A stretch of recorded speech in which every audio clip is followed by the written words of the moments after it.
Welcome my dear students and friends. 2024 সালের মাধ্যমিক পরীক্ষা চলছে। আজকে ছিল লাইফ সায়েন্স বা জীবন বিজ্ঞান। কেমন ধরনের প্রশ্ন হলো সেই প্রশ্ন তোমরা যে উত্তরগুলো লিখে নিয়ে এলে একবার মিলিয়ে নাও, ঠিকঠাক লিখেছো কিনা। কয়েকটা প্রশ্ন একটু এদিক ওদিক ঘুরিয়ে দিয়েছে, সেগুলো একটু দেখে নাও কি উত্তর হতে পারে বা তোমরা ঠিকঠাক লিখে এসছো কিনা। দেখো, প্রথমেই যে প্রশ্নটা তোমাদের রয়েছে সেটা হচ্ছে নিচের সঠিক জোটটি নির্বাচন করো। এটা নিশ্চয়ই তোমরা ঠিকঠাক লিখেছো, কারণ এটা হবে লেন্স নিজ তলের বক্রতা পরিবর্তন ঘটিয়ে উপযোজন সম্পন্ন করে। 2 নম্বর, চারটি পার্থক্য রয়েছে। পার্থক্যের মধ্যে দুটি রয়েছে ঠিক, দেখো 2 আর 4 এই দুটো দেখো ঠিক রয়েছে। আর হরমোনের কাজের শেষে অপরিবর্তিত থাকে, স্নায়ুতন্ত্র নষ্ট হয়ে যায়, এটা ঠিক নয়। আর ভৌত সমন্বয়ক হরমোন বলেছে, তোমরা জানো এটা রাসায়নিক সমন্বয়। তার মানে 2 আর 3 মানে গটা হবে সঠিক উত্তর। এরপরে দেখো রয়েছে বাইসেপস, পাইরিফর্মিস, ল্যাটিসিমাস ডরসাই। এর মধ্যে আমি যদি ধরেই নিলাম তোমরা পাইরিফর্মিস বা ল্যাটিসিমাস ডরসাই নিয়ে একটু চিন্তায় থাকো, কিন্তু বাইসেপসটা তো তোমরা অতি পরিচিত একটা পেশি পড়েছে যেটা ফ্লেক্সর পেশি, এবং দেখো ফ্লেক্সর একটাতেই রয়েছে, আর কোথাও নেই। তার মানে এই গড যে অপশানটা এটা সঠিক হবে। মাইটোসিসের কোনো একটি দশা নিউক্লিয় জালিকা পুনর্গঠিত হয়, নিউক্লিয় পর্দার পুনরাবির্ভাব ঘটে, পুনরুৎপত্তি ঘটে নিউক্লিয়াসে, আর বেমতন্তু অবলুপ্ত। এটা এটা তোমরা সবাই জানো, টেলোফেজ হবে উত্তর। সপুষ্পক উদ্ভিদের যৌন জনন পদ্ধতিতে নিচের কোন ঘটনাটি ঘটে? এখানে গ অ্যান্সারটা ঠিক হবে। এককোষী জাইগোট বহুকোষী ভ্রূণে রূপান্তরিত হয়। জাইগোট হচ্ছে বহুকোষী ভ্রূণে রূপান্তরিত হবে। আর 6-এ রয়েছে ক্রোমোজোমের কোন গঠন সংক্রান্ত অংশটি ক্রোমোজোমের ঠিক মাঝখানে কিংবা যে কোনো এক প্রান্তে অবস্থান করে? এটা তোমরা জানো, সেন্ট্রোমিয়ার হবে। মটর গাছের ফুলের বর্ণ সংক্রান্ত বৈশিষ্ট্যের প্রকট আর প্রচ্ছন্ন, এটা বেগুনি আর সাদা হবে, বেগুনি এবং সাদা। গিনিপিগের ক্ষেত্রে দ্বিসংকর জননের F2 জনুতে পার্টিকুলার কয়েকটা জিনোটাইপ দিয়েছে, এদের অনুপাত তোমাদেরকে এটা চেকার বোর্ডের সাহায্যে দেখে নিতে হবে। এবং চেকার বোর্ডে যদি দেখো, যদি চেকার বোর্ডটা খেয়াল করো, যে যখন 4টা করে ঘর ছিল, এই কোনাকুনি যে জিনোটাইপগুলো ছিল সেইটা হচ্ছে এই 4টা জিনোটাইপ। অর্থাৎ এটা হবে 1:1:1:1:1, একখানা করে ছিল। এই প্রথম ঘরে থাকবে, দ্বিতীয় ঘরে থাকবে, দেখো এইটা 1 2 3, আর একটা ঘর হবে। ধরো এরকম যদি 4 হয়ে যায়, তাহলে দ্বিতীয় ঘরে থাকবে, তৃতীয় ঘরে থাকবে, চতুর্থ ঘরে থাকবে। অর্থাৎ এইরকম যে কোনাকুনি যে একদম কোনাকুনি যে জিনোটাইপগুলো থাকবে সেগুলো হচ্ছে এই 4টি। এটা একটা করে আছে, অতএব এটা 1:1:1:1:1। আচ্ছা, আপাত দেখো, একজন আপাত স্বাভাবিক কিন্তু হিমোফিলিয়া রোগের বাহক মহিলা কোনো স্বাভাবিক পুরুষকে যদি বিয়ে করে তাহলে কি হবে? এক্ষেত্রে দেখো, যেহেতু এক্স মহিলাদের ক্ষেত্রে এটা হিমোফিলিয়ার একটা জিনটা রয়েছে, আর বাকি একটা এক্স ফ্রেশ, তাই পিতার যদি XY হয় তাহলে এইটা যখনই যাবে তখনই হচ্ছে, অর্থাৎ একটা কন্যা সন্তান আর একটা পুত্র সন্তানের ক্ষেত্রে এই হিমোফিলিয়ার জিনটা থাকবে। তার পুত্রের ক্ষেত্রে থাকলে সে পুত্রটি হিমোফিলিয়ার রোগে আক্রান্ত হবে, তার মানে 50% হিমোফিলিক। কিন্তু এটা যখন হচ্ছে কন্যা সন্তান হচ্ছে, এটা বাহক হবে, অর্থাৎ এখানেও 50% বাহক হবে। আর বাকি যখন এই কন্যা হবে আর এই পুত্র হবে তখন কিন্তু সে ফ্রেশ থাকবে, সুস্থ স্বাভাবিক থাকবে। সেই জন্য 50% হবে, ঘর অ্যান্সারটা হবে সঠিক। ইকুয়াসের বৈশিষ্ট্য এটা তোমরা জানো, একটি মাত্র খুর থাকে ইকুয়াসে, সব থেকে ওটা উন্নত ধরনের যে ঘোড়া।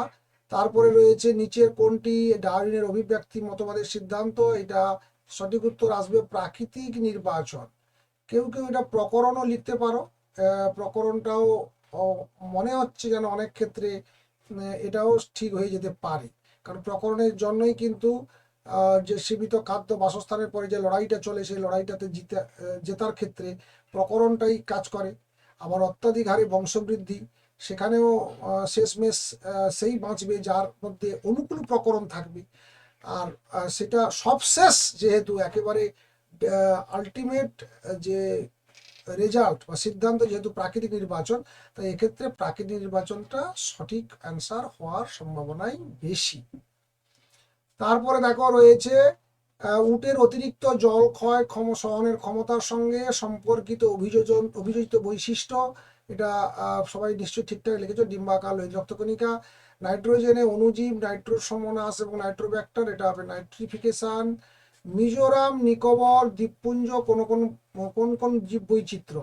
এক্ষেত্রে নিকোবরটাকে তোমরা জানো এটা সুন্দারল্যান্ডের আন্ডারে রয়েছে, আর মিজোরামটা হচ্ছে পূর্ব ভারত, উত্তর পূর্ব ভারতের মধ্যে, সেটা কিন্তু ইন্দো বার্মার আন্ডারে, তার মানে গ হবে সঠিক অ্যান্সার।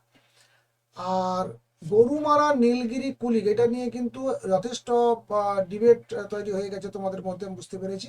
কিন্তু একটা জিনিস খেয়াল করো, নীলগিরিটা কিন্তু বায়োস্পিয়ার, এটা কিন্তু প্রত্যেকের বইতে রয়েছে। কুলিক গরুমারাতে হয়তো সমস্যা তোমাদের থাকতে পারে, কোনো কোনো বইতে কুলিক নেই, কিন্তু নীলগিরিটা সবার বইতে রয়েছে এবং এটা বায়োস্পিয়ার। তাহলে বায়োস্পিয়ার যদিও দেখো মিডিলে, মাঝখানে বায়োস্পিয়ার এই একটাতেই রয়েছে, আর কোনোটাতে নেই। তার মানে এইটা সঠিক অ্যান্সার হবে। এরপরে দেখো এটা হওয়ার পরে আমি ওয়েবসাইট খোঁজ করছিলাম, সেখানে গরুমারাকে জাতীয় উদ্যান শো করাচ্ছে এই মুহূর্তে, মানে বর্তমান দিনে। আর কুলিকটা হচ্ছে পাখিরালয়, তোমরা জানো, কিন্তু সেটা হচ্ছে পাখিদের অভয়ারণ্য। ওয়েবসাইটে তাই কিন্তু এখন দেখাচ্ছে। অর্থাৎ তোমরা এখন হয়তো ওয়েবসাইট দেখে তো তোমাদের পক্ষে উত্তর দেওয়া সম্ভব নয়, তোমরা কিন্তু এইটাকে লক্ষ্য করে যদি উত্তরটা লিখে দিয়ে আসতে পারতে, তাহলে কিন্তু ঠিকঠাক হয়ে যেত, হয়ে গেছে। এবং অনেকে লিখেছো তোমরা জানি। নীলগিরি যেটা দেখো মাঝখানে রয়েছে, গরুমারা, নীলগিরি, কুলিক, আর দেখো জাতীয় উদ্যান বায়োস্পিয়ার, এই বায়োস্পিয়ারটা কিন্তু রিজার্ভ, এইটা কিন্তু মাঝখানে একটাতেই রয়েছে এই ক অপশানে, এবং এটাই সেই জন্য সঠিক অ্যান্সার হবে। এরপরে দেখো রয়েছে স্নায়ু কোষের অ্যাকশনের মেডুলারি সিদ আর নিউরিলেমার মাঝে ডিম্বাকার, এটা তোমরা জানো, এটা সোয়ান কোষ হবে। সোয়ান কোষ। ড্যাশ কোষ বিভাজনে বেমতন্তু ক্রোমোজোম গঠিত হয় না, এটা অ্যামাইটোসিস হবে। আচ্ছা, জেনেটিক কাউন্সিলিং এ এটা প্রচ্ছন্ন জিন হবে। প্রচ্ছন্ন জিনের উপস্থিতি নিশ্চিত করে। কোথাও কোথাও যদি কেউ গ্লোবিন লিখে দিতে পারো, গ্লোবিন জিন, গ্লোবিনের, সেটার জন্য হতেও পারে। প্রচ্ছন্নটাই তোমাদের পক্ষে স্বাভাবিক। পৃথিবীতে জীব বৈচিত্র্যের কারণ প্রকরণ। আর হাঁপানির সময় শ্বাসনালী, ক্লোমশাখা, উপক্লোমশাখা, প্রাচীর থেকে অধিক পরিমাণে এটা শ্লেষ্মা বা মিউকাস ক্ষরণ হয়।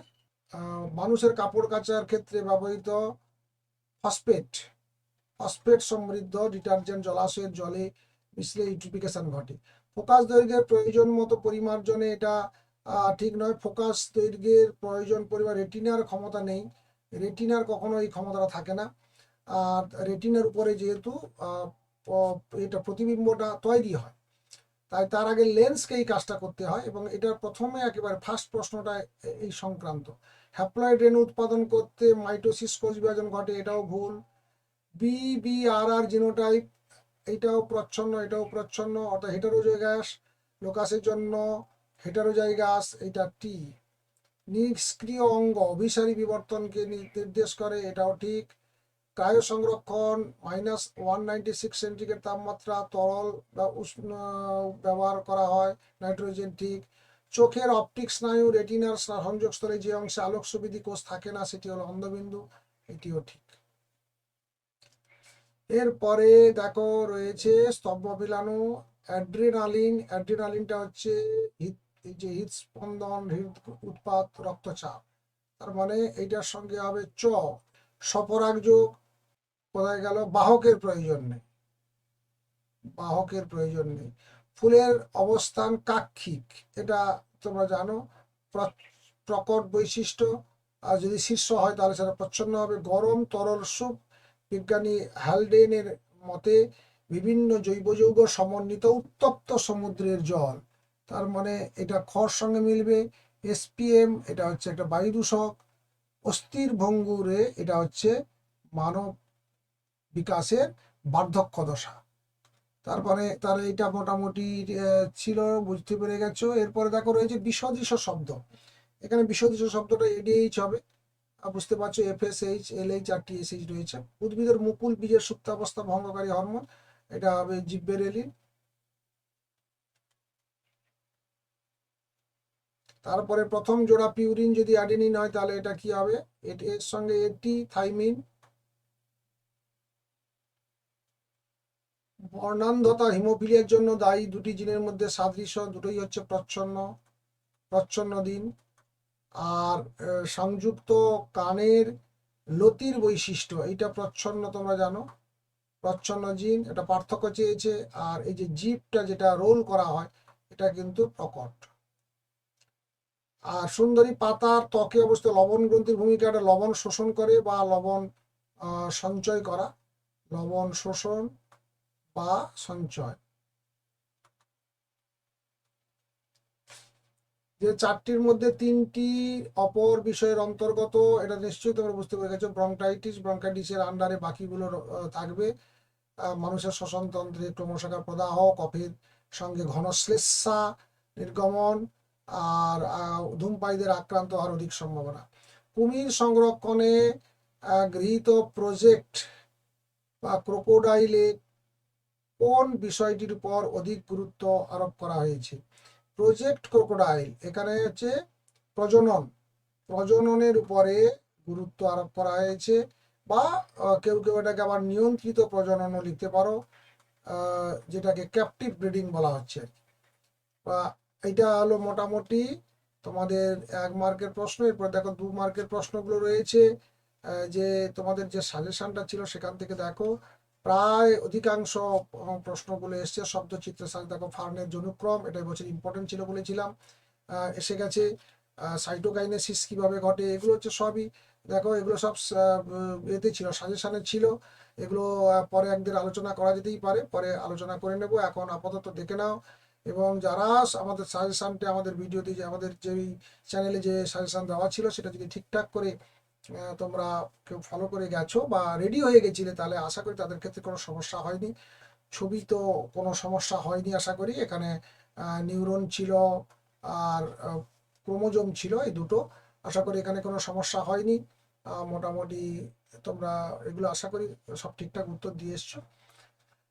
আর পরের পরীক্ষা আগামীকাল রয়েছে তোমাদের ফিজিক্যাল সায়েন্সের জন্য তোমরা প্রস্তুত হও। বেস্ট অফ লাক থাকলো, তোমাদের শুভকামনা থাকলো। আশা করি ভালোভাবে আগামীকাল পরীক্ষা দিয়ে তোমরা শেষ করবে। দেখা হচ্ছে নেক্সট ভিডিওতে। Thank you.